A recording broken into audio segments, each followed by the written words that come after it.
بسم اللہ الرحمن الرحیم۔ السلام علیکم، میں ہوں حافظ عبدالماجد اور آپ دیکھ رہے ہیں میرا یوٹیوب چینل۔ آج پارلیمنٹ ہاؤس کے باہر موجود ہیں۔ سینٹ انتخابات ہو رہے ہیں جس میں چیئرمین کے لیے حکومت کے صادق سنجرانی اور ڈپٹی چیئرمین کے لیے حکومت کی طرف سے مرزا افریدی ہیں، جبکہ اپوزیشن اتحاد کی طرف سے یسر رضا گیلانی اور ڈپٹی چیئرمین کے لیے امیدوار ہیں مولانا عبدالغفور حیدری۔ یہ تو تھوڑی دیر بعد رزلٹ بہرحال آ جائے گا۔ ہم تو بات کریں گے مختلف صورتحال کے حوالے سے، موجودہ جو ملکی سیاسی صورتحال ہے اس پر، اور اس کے ساتھ ساتھ جو طلباء ہیں انہوں نے ہمیشہ ملکی سیاست میں بڑا اہم کردار ادا کیا ہے۔ میرے ساتھ موجود ہیں مسلم لیگ نون کے سرگرم رہنما ہیں، کارکن ہیں، طلباء طالب علم رہنما ہیں، اور جتنی بھی طلباء کی تنظیمیں ہیں ان کے طلباء محاذ جو ہے انہوں نے ایک بنایا ہوا ہے، اس کے بھی یہ سربراہ ہیں عبید عباسی صاحب۔ ان سے بات کرتے ہیں کہ موجودہ صورتحال میں کیا دیکھ رہے ہیں، کیا صورتحال نظر آپ کو آ رہی ہے، اور خاص طور پہ ایک تو الیکشن ہے اور ملک کی جو سیاسی صورتحال اس وقت بن چکی ہے اس پہ جو طلباء ہیں وہ کس طرح نظر رکھتے ہیں اور وہ کیا سوچ رہے ہیں اس حوالے سے۔ جی سب سے پہلے حافظ صاحب آپ کا شکریہ۔ آپ نے ماشاءاللہ آپ کی بڑی گہری نظر ہوتی ہے پاکستان کی سیاسی صورتحال پر، اور آج پاکستان کا جو طالب علم ہے، پاکستان کا جو سیاسی کارکن ہے، چاہے اس کا تعلق کسی بھی جماعت سے ہو، وہ اس میں ایک تشویش پائی جاتی ہے۔ اور وہ تشویش کیوں پائی جاتی ہے؟ آج پاکستان کی جو صورتحال ہے، مہنگائی کو دیکھ لیں، بے روزگاری کو دیکھ لیں، غربت کو دیکھ لیں، اور جو پاکستان کا جو جمہوری سسٹم ہے، اور اس میں یہ آپ دیکھ رہے ہیں، آپ کی گہری نظر بھی ہے اس پہ کہ جو صورتحال ہو رہی ہے، ہم ووٹ کس کو دیتے ہیں اور ہمارا ووٹ کون سے بکسے سے نکلتا ہے، نتیجے کو کس طرح بدلا جاتا ہے پاکستان میں خرید و فروخت کی کس طرح منڈی لگائی جاتی ہے، پاکستان میں گراس روٹر کو کس طرح پیچھے دھکیلا جاتا ہے۔ یہ وہ صورتحال ہے جو پاکستان کے لیے ہی نہیں بلکہ پاکستان کے سسٹم کے لیے، اس پارلیمان کے لیے ایک لمحہ فکریہ، اور اس پہ ضرورت ہے صافی برادری کے لیے بھی، پاکستان میں موجود جمہوری قوتوں کے لیے بھی، کہ وہ اس پہ کام کریں۔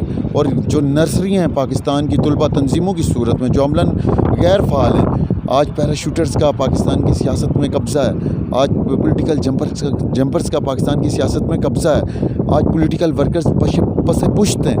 تو یہ جب تک یہ صورتحال ٹھیک نہیں ہوگی تو ہے کہ کرپشن کے نعرے اور کیسے ہم نے رونا۔ تو آج جو پارلیمان کا سینٹ کا انتخاب ہونے جا رہا ہے، جس میں نمبر گیم واضح ہے، پی ڈی ایم کی اتحادی جماعتیں اکثریت میں ہیں، اس کے باوجود ابھی آپ نے دیکھا کہ کیمرے برآمد ہو رہے ہیں پولنگ بوتھ کے اوپر سے۔ تو یہ وہ صورتحال ہے جب ہم کہتے ہیں کہ ووٹ کو عزت دو، جب کہا جاتا ہے کہ ہمارے ووٹ کی حرمت کی حفاظت، تو یہ تبھی ممکن ہے جب تک بکاؤ مال جو کہ ان اسمبلیوں میں پہنچتا ہے ان کا راستہ تمام سیاسی جماعتیں مل کر نہیں روکیں گی۔ اچھا عبید عباسی صاحب، آپ نے بڑی اہم بات کی، طلباء تنظیم پیراشوٹر کی بات کی، اوپر سے بات کی، لیکن جو طلباء ہیں وہ ہمیشہ بڑے سرگرم رہے، لیکن ان کو آگے نہیں آنے دیا گیا۔ اس میں کس کا قصور ہے؟ بدقسمتی ہے، اور کچھ میں سمجھتا ہوں کہ 80s کے دہائی کے کچھ واقعات ایسے تھے جس میں فتنہ فساد کا دور تھا، کچھ طلباء تنظیمیں آپس کے لڑائی جھگڑوں میں پڑ گئی تھی، غالباً یہ بھی ایک فیکٹ تھا۔ لیکن ایک خاص قسم کی لابی ہے جو پاکستان میں پیسے کے زور پہ آتی ہے، اور بنیاد اس کا پیسہ ہوتا ہے، اور وہ پیسہ پھر سینٹ تک چلتا ہے، اور پھر تمام سیاسی جماعتیں روتی ہیں دھوتی ہیں، اور یہ سسٹم کا قصور ہے۔ اور اس سسٹم کی بہتری کے لیے میں سمجھتا ہوں کہ ایک میثاق ہونا چاہیے، اس پہ تمام جماعتوں کو سر جوڑ کے بیٹھنا چاہیے۔ اگر ایک نظریاتی کارکن اسمبلی میں پہنچے گا تو وہ نظریے کی بات کرے گا، اور اگر ایک کوئی پیسہ لگا کے اسمبلی میں پہنچے گا تو وہ پیسے کے زور پہ بک جائے گا۔ تو یہ اس سسٹم کا قصور ہے۔ اس کے لیے صرف کوئی ایک پارٹی، ایک جماعت قصوروار نہیں ہے۔ ہمیں نظر رکھنی ہوگی پاکستان کے سسٹم میں ان لوگوں پر جو کہ اس بل بوتے پہ آتے ہیں۔ تو میں یہ سمجھتا ہوں جب اسمبلی میں کوئی نظریاتی بندہ پہنچتا ہے تو وہ وہاں پہ جا کے عوام کی بات کرے گا، وہ گراس روٹ، وہ مہنگائی کا ذکر کرے گا، وہ بے روزگاری کا ذکر کرے گا، وہ اس ملک میں لا قانونیت کا ذکر کرے گا۔ لیکن اگر پیسے کے زور پہ جا کے بیٹھے گا تو وہ سمن بکمن ہم ینفہم لا یرجعون۔ صحیح، بالکل آپ نے بڑی بات کی۔ اچھا، ایک اور چیز جو آپ نے سسٹم کی بات کی، آپ سمجھتے ہیں کہ اس وقت ملک میں نظام بدلنے کی ضرورت ہے؟ چہرے نہیں، جس طرح کہتے ہیں چہرے نہیں، نظام بدلو۔ کیا نظام بدلنے سے ملک ٹھیک ہو جائے گا؟ میں سمجھتا ہوں نظام اس میں بدلنے کی ضرورت ہے، لیکن اگر یہی چہرے ایک بیٹھ کے فیصلہ کریں کہ ہم نے نیا نظام لانا ہے اور ہم اس طرف جا رہے ہیں اور ہم اس طرف جا رہے ہیں، وہی کرپٹ مافیا، وہی قبضہ مافیا. جیسے دیکھیں خان صاحب نے نعرہ لگایا تھا، میں نظام بدلوں گا، میں یہ کروں گا، میں وہ کروں گا. وہی 60 سے 70 لوگوں کا ٹولہ جو کبھی ایک جماعت میں ہوتا ہے، کبھی اس کی شمولیت کے پٹے ڈالے جاتے ہیں، کبھی ادھر شمولیت کے پٹے ڈالے جاتے ہیں اور نظریاتی کارکن پیچھے رہ جاتا ہے. تو پھر کائے کا نظام بدلنا؟ آج اگر جو خان صاحب اقتدار میں ہیں تو ان کے ساتھ ان کے نظریاتی ساتھی کھڑے ہوتے تو یقیناً سیناریو کچھ مختلف ہوتا. تو میں یہ سمجھتا ہوں تمام سیاسی جماعتوں کو اس وقت شمولتی پروگرام کے بجائے، پٹے ڈالنے کے بجائے، اس وقت انہیں ضرورت اس امر کی ہے کہ وہ نظریات کو پروان چڑھائیں. پاکستان کی بنیاد، یہ ایک ملک کلمہ طیبہ کی بنیاد پہ بنا تھا، لا الہ الا اللہ محمد رسول اللہ کی بنیاد پہ بنا تھا. آج اس ملک میں آپ دیکھیں قانون کیسا، اس ملک میں نظام کیسا.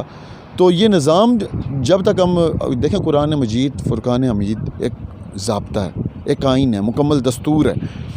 تو ہم اس سے روح گردانی کریں گے تو ہم جن مشکلات میں پڑے ہوئے ہیں اور جن مشکلات میں ہم پھنستے جا رہے ہیں، جن لڑائی جھگڑے اور فتنہ فساد میں ہم پڑے ہوئے ہیں، تو ہم پڑے رہیں گے. اس کے لیے پاکستان کی تمام سٹیکس کو، تمام قوتوں کو سر جوڑ کر بیٹھنا ہوگا اور ایک میثاق کی طرف بڑھنا ہوگا اور اس پاکستان کا سوچنا ہوگا جو کہ خوبصورت نعرے اور خوبصورت کلمے کی بنیاد پہ بنا. اس کے لیے ضروری ہے کہ پاکستان میں حقیقی اور اصل چہروں کو ان ایوانوں میں بھیجنا ہوگا. بہت بہت شکریہ عبید عباسی صاحب. جس طرح آخر میں انہوں نے کہا کہ پاکستان کو اگر پروان چڑھانا ہے، ترقی دینی ہے، تو اس ایوانوں میں ان لوگوں کو بھیجنا ہوگا جو حقیقی نظریاتی لوگ ہیں، جو بڑی نظر رکھتے ہیں، جو اندر مہنگائی کی بات کریں، عام آدمی کی بات کریں، ملک کی بات کریں، ملک کی ترقی کی بات کریں، نہ کہ ان لوگوں کو منتخب کریں جو پیسے کے بل بوتے پر ان ایوانوں میں آتے ہیں اور اپنے مفادات کے لیے یہاں بیٹھتے ہیں، اور مفادات جب حل ہوتے ہیں تو پھر وہ دوبارہ کوششوں میں لگ جاتے ہیں کسی اور جماعت کی طرف سے. اب تمام سیاسی جماعتوں کو بھی سوچنے کی ضرورت ہے کہ ہم نے اس ملک کے لیے کس کو آگے لانا ہے، کس طرح کرنا ہے. بہرحال جو طلبہ تنظیمیں ہیں ان کو فعال کردار ادا کرنا چاہیے، ان کو آگے آنا چاہیے اور یہی سیاسی جماعتیں جو ہیں ان کو آگے لے آئیں تاکہ ایک لیڈرشپ جو ہے وہ ابھرے اور یہ لیڈرشپ جو ہے ملک کی ترقی کے لیے اپنا کردار ادا کرے. مجھے دیجیے اجازت، انشاءاللہ نئے ویڈیو کے ساتھ پھر حاضر ہوں گا. اللہ نے کے بعد.